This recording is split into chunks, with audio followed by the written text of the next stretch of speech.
Tell us about drug pricing. Yeah, drug pricing has the potential to be the undoing of our industry. We're not getting it right, and we're tone deaf if we think that people just don't understand. There is the argument to be made that the public doesn't understand some aspects of this, which is, how can it be that an industry that we have a drug that called Eylea, which takes people who are legally blind with macular degeneration, the wet form, and gives them driving vision? Well, you've heard of drugs for AIDS, vaccines for childhood diseases that otherwise were scourges. You've heard about cholesterol-lowering drugs. We have one of those. I mean, the industry produces unbelievable, frankly, miraculous things. The fact that you could come up with something that you could inject into someone's body or take by mouth and make their asthma go away, or make their cholesterol go down to levels that have never been accomplished before, or give sight back. What's the responsible response by the pharmaceutical industry? So we do have to communicate how hard this is. We do have to let people know that if we're not successful, our entire society is going to be overridden with, unfortunately, elderly, demented people from Alzheimer's disease, which is going to be a zillion dollars a year to take care of if the industry doesn't come up with a success.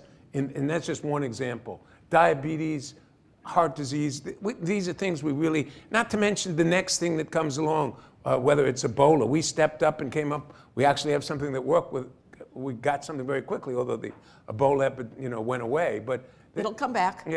I think it is going to come back. There were unfortunately a few deaths in Africa last week from. But the point is that you can do all these great things. Why are you hated? Why is the industry ranked right there below media? And how can it be that insurance companies, I know John Hancock is here, I like them, but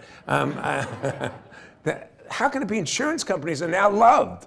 We all used to hate the insurance companies, right? Who loved the insurance companies? Nobody. Now, somehow and now everybody hates the pharmaceutical industry. And you have to ask yourself why. And part of the reason is people don't understand that our system is the best system in the world. System comes from the Constitution, where our founding fathers, right there between Congress's ability to declare war and levy taxes, is their ability to grant patents, which the founding fathers knew we were going to be entrepreneurial.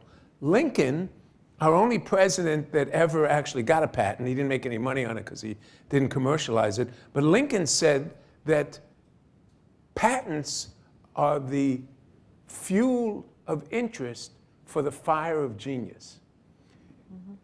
More drugs are invented in the United States than any place else in the world because our system actually works. We have the NIH, we have these great academic medical centers, we train scientists, we train clinicians, we know how to do clinical trials, we have a great regulatory schema, we have entrepreneurs, we have capital markets, and we have the world's greatest ecosystem, but it's in danger. And so that's why I've been pretty outspoken about criticizing, I'm not going to mention by name unless you really push me, the people who I've felt, and I'm not talking about the people who do the horrible things, the Shkreli's of the world, who buy up a patent, don't invent anything, and raise the price from $1 to $1,000. I'm talking about the more insidious problem, which is when people every year are raising their prices by 15%, sometimes 10%, twice a year.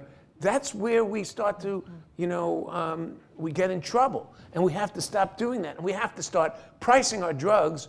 And we're proud of the fact that with Sanofi, we priced Dupixent in a way that the most critical people in the public arena looking at this said it was cost effective. That is, it delivered the value.